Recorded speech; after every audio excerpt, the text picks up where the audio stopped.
એ વસ્તુ ધ્યાનથી સાંભળજો, કારણ કે તમે જ્યાં સુધી એ વસ્તુ એક્સપિરિયન્સ નહીં કરી શકો ને ત્યાં સુધી તમે સમજી નહીં શકો, અને તમે સમજવા જશો ને તો કદી એક્સપિરિયન્સ નહીં કરી શકો. પહેલી વસ્તુ એ કે કોઈ બી માણસની સક્સેસ માટે 5% મહેનત હોય છે અને 95% માઇન્ડસેટ હોય છે. પણ શરૂઆતમાં તમે જ્યારે ચાલુ કરો ને ત્યારે તમારું એ માઇન્ડસેટ નથી હોતું કે તમે આ સેન્ટેન્સ સમજી શકો. એટલે તમારે એક્સેપ્ટ કરવું પડે કે ભાઈ મારા માઇન્ડસેટ બદલવાનું છે, કારણ કે ખબર તો ત્યારે જ પડશે જ્યારે ખરેખર તમારું માઇન્ડસેટ બદલાઈ જશે. અત્યારે કોઈ માણસ એવું હોય જે આ સેન્ટેન્સ જ નથી સમજતું કે 5% મહેનત છે, 95% માઇન્ડસેટ છે. ઘણા નહીં સમજે જે અત્યારે જોઈ રહ્યા છે એમાંથી, રાઈટ?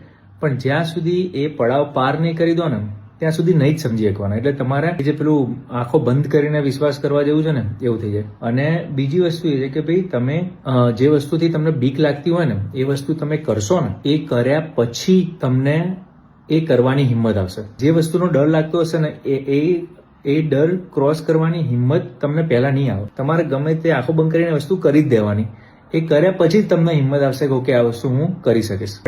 કાઉન્ટર ઇન્ટ્યુટિવ છે, રાઈટ? કે ભાઈ મને હિંમત નહીં આવે તો હું કરીશ કઈ રીતે, પરંતુ નહીં કરે ત્યાં સુધી તને હિંમત બી નહીં આવે.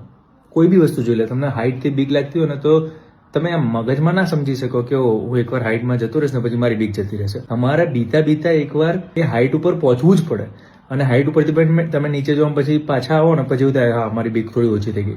પણ પહેલા તમારે કરવું પડશે. એટલે આ બે વસ્તુઓ છે ને એ કર્યા પછી જ તમે સમજી શકશો. એટલે સમજવા જશો ને તો નહીં કરી શકો. એક્સેપ્ટ કરી લો and then take action. Hopefully it makes sense. Follow કરતા જજો.